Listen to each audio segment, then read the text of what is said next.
அனைவருக்கும் வணக்கம். பொதுவாக நிறைய பேர் சொல்கிறத கேள்விப்பட்டிருக்கேன். டாக்டர் காலையில் பெட்லேருந்து எந்திரிச்சு காலை கீழே வச்சோன்னே சுருன்னு ஒரு குதிங்கால் வலி வருது. நடக்க நடக்க கொஞ்சம் கொஞ்சமாக அது சரியாயிடுது. திரும்பியும் சாயங்காலம் ஆகும்போது இந்த வலி எனக்கு தொடங்குது. இந்த ஒரு பிரச்சனை நம்மள் பல பேர்த்துக்கு இருக்கும். அதில் சர்க்கரை உள்ளவர்களுக்கு அதிகமாக வர்றதுக்குரிய வாய்ப்பு இருக்குது. ஸோ அந்த பாதிப்பை பற்றி தான் இன்றைக்கி நம்ம இந்த வீடியோவில் பேச போகிறோம். இந்த பாதிப்பு எதனால் உண்டாகுது, ஏன் சர்க்கரை உள்ளவர்களுக்கு அதிகமாக அது வருது, அதுக்கான தீர்வுகள் என்ன? இதுக்கு பேர் பிளான்டார் ஃபேஷியைட்டிஸ்னு சொல்லுவாங்க. பொதுவாக சர்க்கரை இல்லாதவருக்கு வரலாம், ஆனால் சர்க்கரை உள்ளவர்களுக்கு இது மிக அதிகப்படியாக வருது. 60-70% பேர்த்துக்கு மேலே எதுக்காக வருதுன்னா சர்க்கரை உள்ளவர்களுக்கு தான் வருது. இதுக்கு மிக முக்கியமான காரணம் என்ன அப்படின்னு கேட்டிங்க அப்படின்னா, நம்மளோட பிளான்டார் ஃபேஷியா அப்படின்னு சொல்லக்கூடிய தசை நார். இந்த தசை நாரில் ஏற்படக்கூடிய வீக்கம், இன்ஃப்ளமேஷன், இதுதான் இதுக்கு மிக முக்கியமான காரணம். பொதுவாக நம்ம லாங் ரெஸ்ட்டில் இருக்கும் பொழுது, உதாரணத்துக்கு நைட்டு தூங்கி எந்திரிக்கிறோம் அப்படின்னா அந்த வலி ஜாஸ்தியாக இருக்கும். இல்லை ரொம்ப நேரம் ஒரு ரெஸ்டிங் பொசிஷன்லேருந்து எந்திரிச்சு நடக்கும்போது இந்த வலி ஜாஸ்தியாக இருக்கும். ஸோ இதுக்கு மிக முக்கியமான காரணம் என்ன அப்படின்னு பார்த்தீங்கன்னா ஏஜ். அதாவது நான் சொல்லக்கூடிய ஏஜ் வயசு கிடையாதுங்க. சர்க்கரை உள்ளவர்களுக்கு அட்வான்ஸ்டு கிளைகேஷன் எண்ட் ப்ராடக்ட்ஸ் அப்படின்னு சொல்லக்கூடிய சில நச்சுக்கள் நம்ம உடம்பில் உருவாகும். இந்த சர்க்கரை, கொழுப்பு, புரோட்டீன் இதெல்லாம் சேர்ந்து அதிகப்படியான சர்க்கரை உள்ளவங்களுக்கு ஏற்படுற நச்சுப்பொருள். இந்த நச்சுப்பொருள் அந்த தசை நாரில் படிமானமாகி ஒரு மாதிரி இறுக்கம் ஏற்படும், வீக்கம் ஏற்படும். இதனால தான் சர்க்கரை உள்ளவர்களுக்கு இந்த தோள்பட்ட வலி உண்டாகிறது இது ஒரு காரணம். அதே போல் கையில் பார்த்திங்கன்னா சின்ன சின்ன இதெல்லாம் மடக்க முடியாது, இல்லைன்னா ஒரு மாதிரி வீக்கம் உண்டாகிறது. இந்த மாதிரி தசை நாரி இருக்க எல்லா பக்கமுமே இந்த பிரச்சனை வரும். ஆனால் இந்த குதிங்காலில் இருக்கிறத ரொம்ப வலி ஏற்படுறதுனால அதை ரொம்ப தீவிரமாக பார்க்க வேண்டியிருக்கு. அடுத்த காரணம் என்னென்னா தட்டை கால்கள், அதாவது ஃப்ளாட் ஃபுட்டுன்னு சொல்லுவோம். நார்மலாக நமக்கு கால் பாதத்தை பார்த்திங்கன்னா அதில் ஒரு ஆர்ச் இருக்கும். ஸோ அந்த ஆர்ச் ஷாக் அப்சார்பர் மாதிரி நமக்கு நடக்கும்பொழுது அது கொஞ்சம் ஃப்ளெக்சிபிலிட்டியை கொடுக்கும். சில பேர்த்துக்கு அந்த ஆர்ச் சரியாக இருக்காது. ஒரு சிலருக்கு பிறவிலே அந்த மாதிரி இருக்கலாம். பலருக்கு சர்க்கரை கண்ட்ரோலில் இல்லாத போது நியூரோபதி, நரம்பு பாதிப்பு ஏற்படுறதுனால உண்டாகிற அந்த மாற்றங்கள்னால இந்த தட்டை கால்கள் உண்டாகலாம். ஸோ ரெண்டாவது காரணம் தட்டை கால்கள். மூணாவது முறையற்ற காலணிகள். சரியான செருப்பு யூஸ் பண்ணல, நம்ம யூஸ் பண்ணுற செருப்பு ரொம்ப ஃப்ளாட்டாக இருக்குது, இல்லை ரொம்ப ஹார்டாக இருக்குது, அந்த ஆர்ச் சப்போர்ட் நமக்கு சரியாக இல்லைங்கிற பட்சத்தில் தொடர்ந்து அந்த காலணிகளை யூஸ் பண்ணும்போது நமக்கு இந்த பாதிப்பு ஏற்படலாம். அடுத்தது நீண்ட நேரம் நிற்கிறது. இப்போ டீச்சிங் ஜாபில் இருக்கவங்க, இல்லை இப்போ ஹெல்த் கேரில், இப்போ நம்ம ஹாஸ்பிட்டலில் ஒர்க் பண்ணுறவங்களே பார்த்திங்கன்னா அந்த முன்னாடி ரிசப்ஷனில் இருக்கவங்க, இப்படி எல்லாருமே பார்த்திங்கன்னா ரொம்ப நேரம் நிற்பாங்க. ஸோ ஃப்ளாட் சர்ஃபேஸில் தரையில் ரொம்ப நேரம் எந்த விதமான ஒரு குஷன் இல்லாமல் நிற்கும் பொழுது அதுவும் இந்த ப்ராப்ளம் வர்றதுக்கு மிக முக்கியமான ஒரு காரணமாக இருக்குது. அதுக்கடுத்து பார்த்திங்கன்னா ஒபேசிட்டி, உடல் பருமன். அதிகப்படியான உடல் எடை இருக்கும் பொழுது அந்த அழுத்தம் ஜாஸ்தி ஆகும்போது குதியில் இந்த பிரச்சனை ஏற்படலாம். ஸோ அந்த சுகர் இருக்கவங்களுக்கு ஏஜிஇன்னு அட்வான்ஸ்டு கிளைகேஷன் எண்ட் ப்ராடக்ட்ஸ்னால வரலாம், தட்டை கால்கள்னால வரலாம், முறையற்ற காலணிகள்னால வரலாம், நீண்ட நாள் நமக்கு நீண்ட நேரம் நம்ம நிற்கிறதுனால வரலாம்.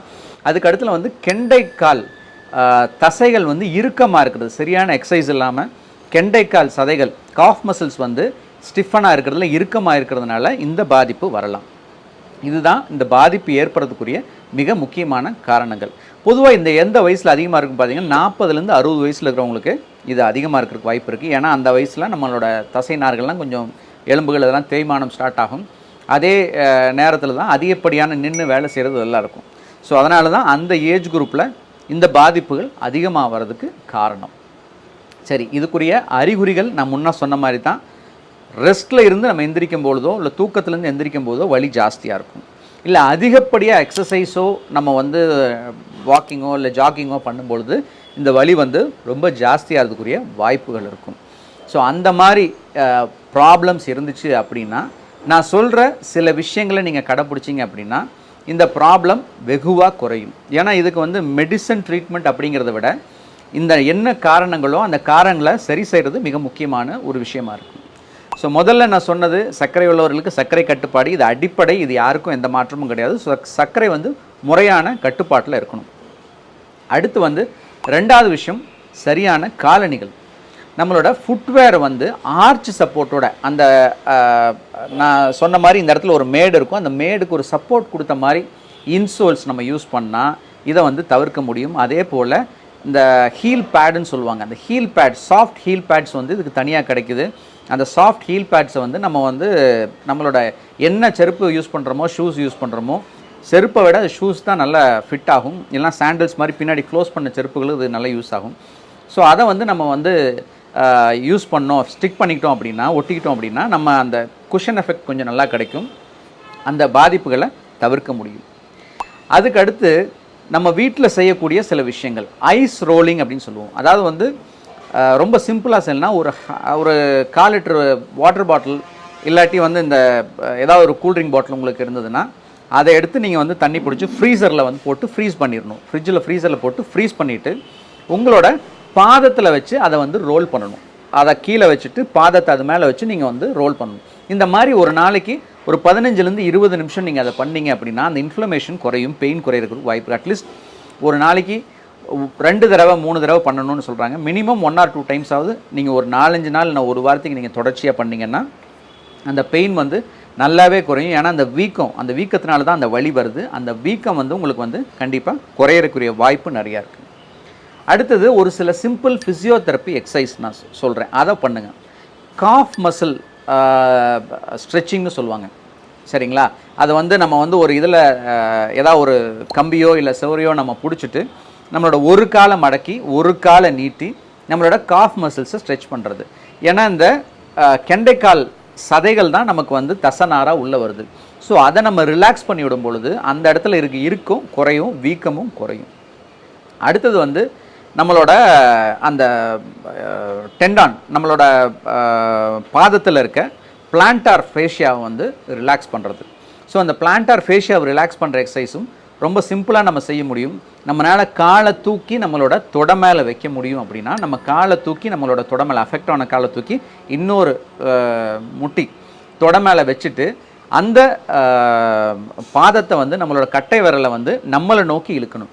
அப்படி இழுக்கும்போது நடு பாதத்தில் நம்மளோட கையை வச்சு பார்த்தீங்கன்னா அந்த பிளான்டார் ஃபேஷியாவை இழுக்கிறத நம்மளால் ஃபீல் பண்ண முடியும். ஸோ அப்படி வந்து 10 முறை, ஒரு செட்டுக்கு 10 முறை இந்த மாதிரி ஒரு 3லேருந்து 4 செட்டு ஒரு நாளைக்கு நீங்கள் பண்ணி அந்த பிளான்டார் ஃபேஷியா, அந்த தசை நாரை வந்து நம்மளால் வந்து இலக செய்ய முடியும். ஸோ அந்த மாதிரி எழுகும் பொழுது அந்த இடத்துல இருக்கிற வீக்கம் குறையும், அந்த இடத்துல இருக்கிற வலியும் வெகுவாக குறையும். ஒருவேளை என்னால் காலை தூக்கி வைக்க முடியல, மடக்கி காலை வைக்க முடியலன்னா ரொம்ப சிம்பிளாக என்ன பண்ணலான்னா, நீங்கள் காலை நீட்டின மாதிரி நீங்கள் உட்காந்துட்டு ஒரு டவல் ஏதாவது நீங்கள் வந்து போட்டு உங்களோட பாதத்தில் போட்டு நல்லா இழுக்கலாம். ஸோ அப்படி இழுக்கும் பொழுது நல்லா உங்கள் பாதம் பின்னாடி வந்து ஸ்ட்ரெச் ஆகும். ஸோ இந்த 2 ஃபிசியோதெரப்பியில் என்ன உங்களால் செய்ய முடியுமோ அதை நிச்சயமாக செஞ்சீங்கன்னா அது ஒரு பெரிய ரிலீஃபை கொடுக்கும். அதுக்கு அடுத்து ட்ரீட்மெண்ட் ஆஸ்பெக்ட் அப்படின்னு பார்த்தோம் அப்படின்னா, பெயின் கில்லர்ஸ் ரொம்ப வலி இருந்தது அப்படின்னா மருத்துவரை கேட்டுட்டு தேவையான அளவுக்கு மட்டும் எடுக்கலாம். அதிகப்படியான பெயின் கில்லர்ஸ் வந்து பொதுவாக தவிர்க்க வேண்டியது. பட் கண்டிப்பாக பெயின் ஜாஸ்தியாக இருந்துச்சு அப்படின்னா பெயின் கில்லர்ஸ் எடுத்துக்கலாம். ஸோ நான் சொல்லக்கூடிய இந்த ஐஸ் ரோலிங், ஸ்லிப்பர்ஸ் சேஞ்ச் பண்ணுறது, காலணிகளை சேஞ்ச் பண்ணுறது, இந்த ஃபிசியோதெரப்பி இதெல்லாம் பண்ணினாலே கிட்டத்தட்ட ஆரம்ப கட்டத்துலேயோ இல்லை ஒரு மாடரேட்டாக இருக்கிற பாதிப்புகள் நம்மளால் வந்து முழுசாக சரி செய்ய முடியும். அப்படி இல்லாத பட்சத்தில் இது எல்லாமே பண்ணிவிட்டேன், எனக்கு பெயின் கில்லர் போட்டுட்டேன், அதெல்லாம் பண்ணி எதுக்கும் குறையலைன்னா கண்டிப்பாக வந்து நீங்கள் ஆர்த்தோபெடிஷனை கன்சல்ட் பண்ண வேண்டியிருக்கும். எலும்பு டாக்டரை கன்சல்ட் பண்ணிவிட்டு அந்த இடத்துல ஒரு இன்ஜெக்ஷன் போட வேண்டியிருக்கும். அந்த இன்ஜெக்ஷன் போட்டோம் அப்படின்னா நமக்கு அந்த வீக்கம் வந்து கொஞ்சம் உடனடியாக குறையும். இது எல்லாத்துக்கும் பண்ண வேண்டிய அவசியம் இல்லை. தீவிரமான பாதிப்புகள் இருக்குது, இந்த மாதிரி விஷயங்கள்லாம் நான் செஞ்சுட்டேன் ஆனால் எனக்கு எந்த விதமான பலனும் கிடைக்கல அப்படின்னு இருக்கிறவங்க மட்டும் இந்த இன்ஜெக்ஷன் ஆப்ஷனுக்கு போகலாம். அந்த இன்ஜெக்ஷன் ஆப்ஷனும் நம்மளால் ஒன்றுமே பண்ண முடியல அப்படின்னா அது மிக மிக மிக தீவிரமான பாதிப்பு. அப்படி இருக்கும்பொழுது தான் அறுவை சிகிச்சைக்கு போகணும். அந்த அறுவை சிகிச்சை அப்படிங்கிறது மிக மிக மிக கடைசியான ஒரு சிகிச்சை. அதை வந்து நம்ம ஆரம்ப கட்டத்தில் பண்ண வேண்டிய அவசியம் கிடையாது. ஸோ இந்த எந்த ஒரு முயற்சியுமே உங்களுக்கு பலன் அளிக்கலை அப்படிங்கிற பட்சத்தில் மட்டும்தான் நம்ம அறுவை சிகிச்சைக்கு போக வேண்டியிருக்கும். ஸோ இந்த பிளான்டார் ஃபேஷியைட்டிஸ் அப்படின்னு சொல்லக்கூடிய குதிக்கால் வலி இன்றைக்கி நம்மளில் நிறைய பேர்த்துக்கு இருக்கும். சர்க்கரை உள்ளவர்களுக்கு அது ரொம்ப அதிகப்படியாக இருக்கும். அந்த மாதிரி இருக்கவங்களுக்கு இந்த வீடியோ நிச்சயமாக ஒரு பயனுள்ள தகவலை கொடுத்துருக்குன்னு நினைக்கிறேன். உங்களுக்கும் இந்த இது பிடிச்சிருந்தது, வீடியோ பிடிச்சிருந்தது, இந்த கருத்துக்கள் பிடிச்சிருந்ததுன்னா நம்ம சேனலை சப்ஸ்கிரைப் பண்ணுங்கள். மற்றவங்களுக்கு பயனுள்ளதாக இருக்கும்னு நினச்சிங்கன்னா மற்றவங்களுக்கும் ஷேர் பண்ணுங்கள். நன்றி, வணக்கம். மீண்டும் ஒரு ஆரோக்கிய விழிப்புணர்வு பதிவோடு அடுத்த வாரம் சந்திப்போம்.